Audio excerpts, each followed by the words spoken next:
Hello friends, welcome to Dev Academy. कैसे हैं आप लोग? आई होप आप बढ़िया होंगे, स्वस्थ होंगे। तो कुछ बच्चे बोल रहे थे सर टाइड्स एंड एब्स इसके कॉन्सेप्ट में प्रॉब्लम आ रही है।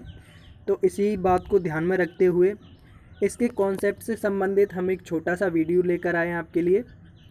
आई होप आपको समझ में आएगा और वीडियो अच्छा लगेगा। तो आपको अगर समझ में आए, हेल्पफुल लगे तो वीडियो को लाइक ज़रूर कर दीजिएगा। चलिए शुरू करते हैं। तो बात करते हैं महासागरीय ज्वार की। महासागरीय ज्वार होते क्या हैं और ज्वार भाटा क्या होते हैं, ये समझते हैं पहले। तो जैसा कि हम जानते हैं कि सूर्य, चंद्रमा और पृथ्वी तीनों का अपना अपना आकर्षण बल होता है और पृथ्वी पर महासागर और समुद्र पाए जाते हैं।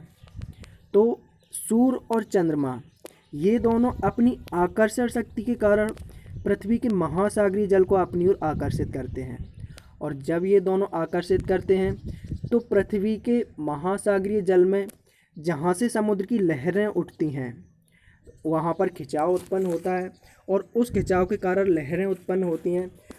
तो उन लहरों के उठने को ज्वार और उन्हीं लहरों के वापस जाने को भाटा कहा जाता है। यानी कि सूर्य तथा चंद्रमा की आकर्षण शक्तियों के कारण ही महासागरीय जल के ऊपर उठने तथा नीचे को ज्वार भाटा कहा जाता है। अगर एक बार में कहें ज्वार भाटा और अगर इसको अलग अलग कर दें तो लहरों के ऊपर उठने को ज्वार तथा लहरों के नीचे गिरने को या लहरों के वापस जाने को भाटा कहा जाता है। अब जानते हैं इनकी उत्पत्ति कैसे होती है और उच्च ज्वार क्या होते हैं और निम्न ज्वार क्या होते हैं। तो उच्च ज्वार तब उत्पन्न होता है जब सूर्य, चंद्रमा और पृथ्वी ये तीनों एक सीधी रेखा में होते हैं। जब सूर्य, चंद्रमा, पृथ्वी या चंद्रमा यहाँ भी आ सकता है जब पूर्णिमा का समय होगा, ठीक है। जब सूर्य, चंद्रमा, पृथ्वी या फिर सूर्य, पृथ्वी, चंद्रमा ये तीनों एक सीधी रेखा में होंगे उस समय हमेशा उच्च ज्वार आएगा। वो क्यों, चलिए जानते हैं।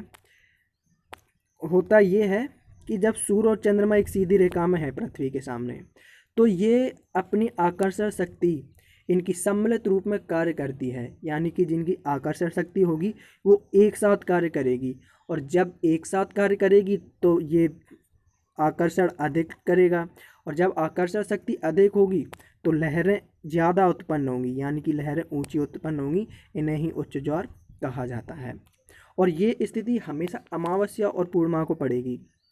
अमावस्या या पूर्णिमा को, यानी कि या तो सूर्य और चंद्रमा एक सीधी रेखा में होंगे और फिर पृथ्वी, तो क्या होगा, अमावस्या। अमावस्या इसलिए होगी क्योंकि सूर्य के सामने चंद्रमा है और हमें पता है अमावस्या को हमें चंद्रमा दिखाई नहीं देता। यानी कि चंद्रमा की जो आगे की सतह है वो सूर्य के प्रकाश से प्रकाशित होगी, जबकि हमें पृथ्वी से जो भाग दिखाई देगा वो प्रकाशमान नहीं होगा, इसलिए हमें चंद्रमा नहीं दिखता।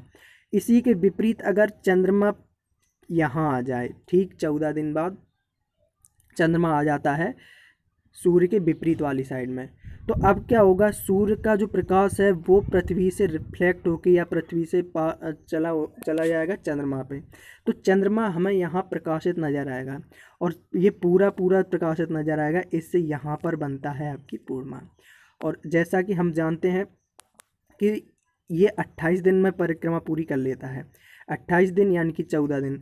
अब जब यहाँ पे होगा और यहाँ पे तो सप्तमी अष्टमी होगी। अब ये सप्तमी अष्टमी वाला कॉन्सेप्ट हम समझते हैं निम्न ज्वार में। चलिए देखते हैं। तो बात करें निम्न ज्वार की तो क्या होता है कि सूर्य और चंद्रमा ये दोनों पृथ्वी के साथ एक समकोण बनाते हैं।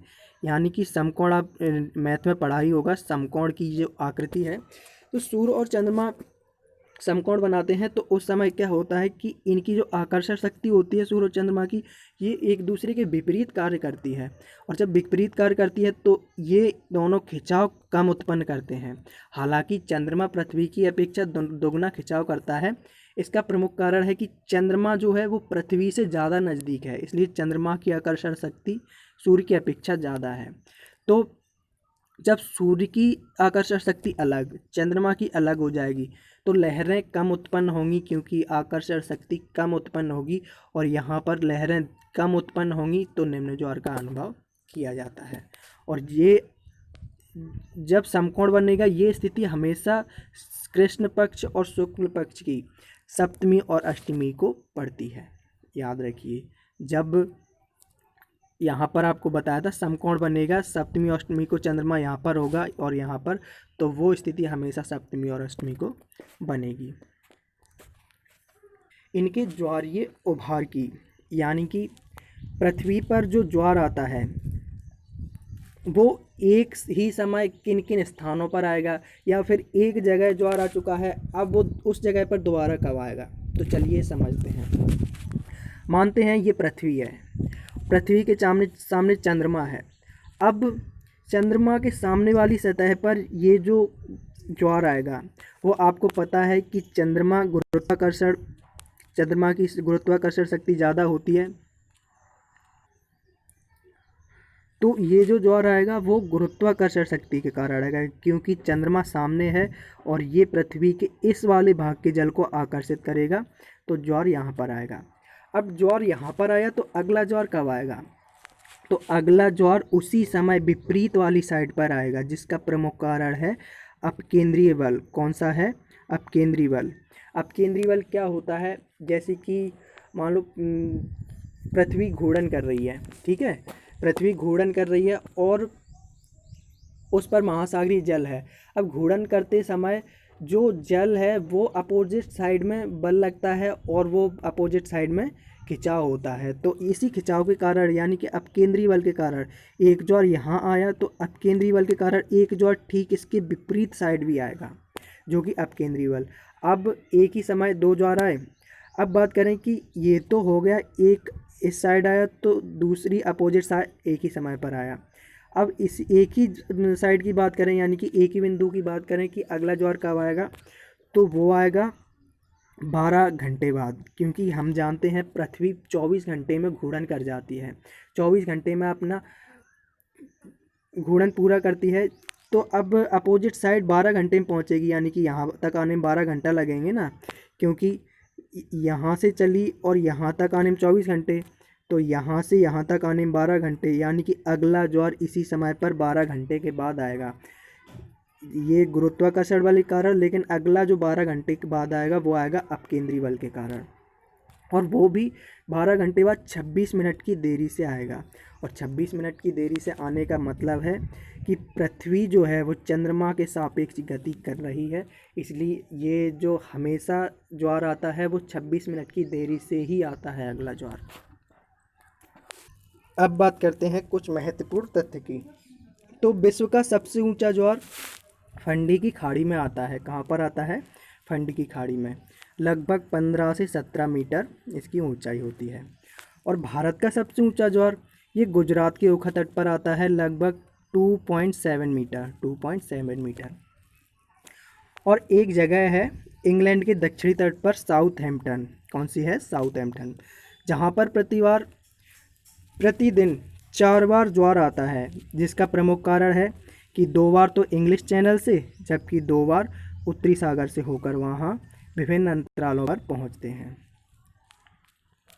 रहता है कि मान लो ये है इंग्लैंड, ठीक है, इंग्लैंड की ये जगह है साउथहैम्पटन, तो यहाँ पर फ्रांस, नीदरलैंड ये देश आपको देखने को मिलते हैं।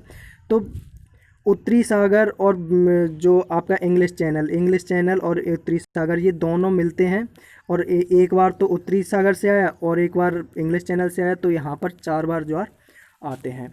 तो ये था हमारा आज का वीडियो। आई होप आपको समझ में आया होगा। तो अब हम मिलेंगे नेक्स्ट कॉन्सेप्ट के साथ अगले वीडियो में। Thank you so much.